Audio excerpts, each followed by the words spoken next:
Hi, Assalamualaikum and good evening to Dr. Chalida. My name is Muhammad Syamil Fashli bin Shaizat from KBA 2426A. Today I would like to present about the factor that can influence firm profitability of banking sector in Malaysia. So, let's start it. For the first part is introduction. The purpose of this study is to determine variables affecting the profitability of financial sectors. Profitability is one of the main priorities in this research. It may be defined as the firm's earnings or the stability of its cash inflows. It is impaired by a variety of characteristics such as business size, firm exports, debt dependency, age, fixed asset growth, and sales growth. For the second part is problem statement. Most firms that are new to the industry lacks the ability to accustom their firms to how much does the profitability actually means to them and take all of the factors that influence profitability into their consideration. This proves to be noticeable in times of desperation and crisis. Some businesses try to protect their financial position with hazardous decisions. However, the decisions made may also lift up their financial position due to their scale expertise and high risk.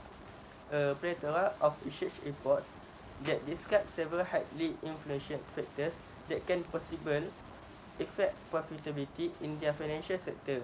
Several authors and researchers have analyzed the factors affecting business profitability, including size, leverage, sales growth, and capital adequacy ratio. However, past researchers have shown contradictory outcomes make it impossible to come to a common ground and selective conclude the most influential. The research objectives of the study are developed as follows. The first one is to examine the relationship between growth and profitability in the financial sector in Malaysia, to examine the relationship between size and profitability in financial sector in Malaysia. Third is to examine the relationship between capital adequacy and profitability in financial sector in Malaysia. And the last one is to examine the relationship between leverage and profitability in financial sector in Malaysia. Scope of study that we covers is the company that comprise the factors of effect profitability for the years 2019 to 2020. Only data available for a 3 years period based on firm profitability are considered. The study utilized secondary data rather than primary data such as panel data, cost section, time series, and more. For limitation of study, to begin the specification of our research, we just did research on factors that affecting banking sector only in Malaysia. It might come with different results if it being included with comparison with another sector in Malaysia rather than what we have done here. In addition, we also did our focus of the research to be in Malaysia only without comparison with other undeveloped countries such as Mozambique and advanced countries such as Germany. Last but not least, we will also use a short time frame between 2018 to 2020 in our study. It is just that we get might be differ if we did in the time frame as there a big accident that happened in those year that really happened in lifetime and it really affecting the banking sector. Next, for theory involved, that has two theory, which is the first one is pecking order theory, the second one is trade-off theory. Next, for the literature review, the first one is growth. According to research on small and medium-sized enterprise (SME), all SME go through different stages of growth, also known as life cycle. Thought the terms used by different authors may differ. The events that each enterprise goes through are more or less the same. According to the majority of the researchers, each enterprise must begin, then grow while facing various challenges, crises, and finally mature and decline. The second IV is firm size, is a scale that may be used to determine the size of a firm in a variety of ways, including total assets, lot size, stock market value, and others. Essentially, the company size is simply split into three groups based on total assets, namely major firms, medium companies, and small enterprise.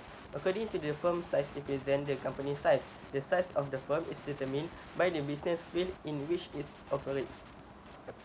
The third independent variable is capital adequacy ratio, which is also known as the CAR, measures the bank capacity to fund its operating activities as well as its capacity to cover the risk of loss resulting from its operation. A bank profitability may increase if it has enough capital. This implies that the bank will be more profitability in the more money it has invested. CAR also has little impact on stock price. The last one is leverage, is a burst child from using credited capital as source of funding when investing with the goal of expanding a company's asset base and generate gains on risk capital. Leverage can also be defined as the use of external money invested in the business to finance its fixed asset. For the theoretical framework, which is independent variable, the first one growth from size, capital adequacy, leverage, and the DV dependent variable is profitability.